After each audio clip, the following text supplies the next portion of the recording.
Congressman, thank you so much for joining us. Let me get your quick reaction to seeing yet another mass murder shooting in our country. Well, Wolf, this is the 232nd mass shooting of this year. We have an epidemic of gun violence in this country. We are not powerless to do nothing about it. We have two bills that have been passed by the House that are in the Senate for universal background checks and to close the Charleston loophole. The president has taken executive action, but there's much more we can and must do to keep guns out of the hands of dangerous individuals, of criminals, of people who shouldn't have access to firearms.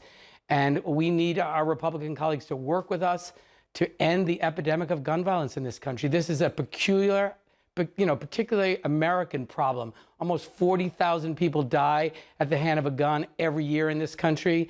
And this is an epidemic that we have to do something about. Yeah, it's a horrible, horrible epidemic. As you just heard, President Biden is calling on Congress to take immediate action on gun control. Is it time for him, Congressman, to spend more of his own political capital right now on this critically important issue? Well, I mean, the president has called for the immediate passage of the two bills that are in the Senate. He called for the passage of the assault weapons ban, which is pending in the House. These are weapons of war that are designed to kill as quickly, as many people as possible, as quickly as possible. They don't belong in the neighborhoods and communities in which we live. He entered a number of executive actions to make it more difficult for ghost guns to be used, to ensure that community-based, evidence-based strategies to reduce gun violence are in place, to make it more difficult to modify guns. So he's taken executive action. He's called for the passage of more gun safety legislation, but it's really the responsibility of Congress and, frankly, our Republican colleagues to join us. The two bills that came out of the House were bipartisan.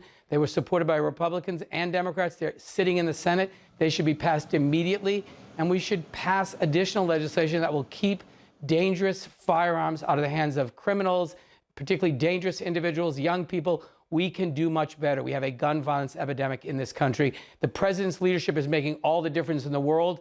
The former president, the president before him, was not a partner in this work. He very much listened to the gun lobby rather than the voices of communities that were being ravaged by gun violence. So we have a leader in the president, a partner. It's now time for Congress to take action to reduce gun violence in this country. I know, Congressman, you recently introduced the ban on assault weapons here in the United States. There have been bipartisan talks on universal background checks, but realistically, is any gun control legislation right now dead on arrival in a 50-50 Senate? Well, I hope not. Look, I don't think anyone can see the kind of gun violence that we are experiencing in this country that is tearing apart communities, causing so much harm to families who lose loved ones, and think that, Congress doesn't have a responsibility to do something about it. And it's time our Republican colleagues stood up to the powerful gun lobby and did what's right to protect their own constituents. We have a gun violence epidemic in this country that is different than any other country in the world.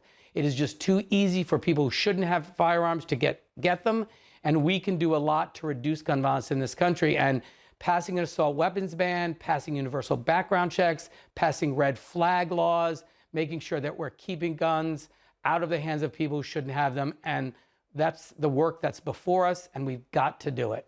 Congressman Cicilline, thanks so much for joining us. Thanks for having me. Coming up, we're going to have more on the mass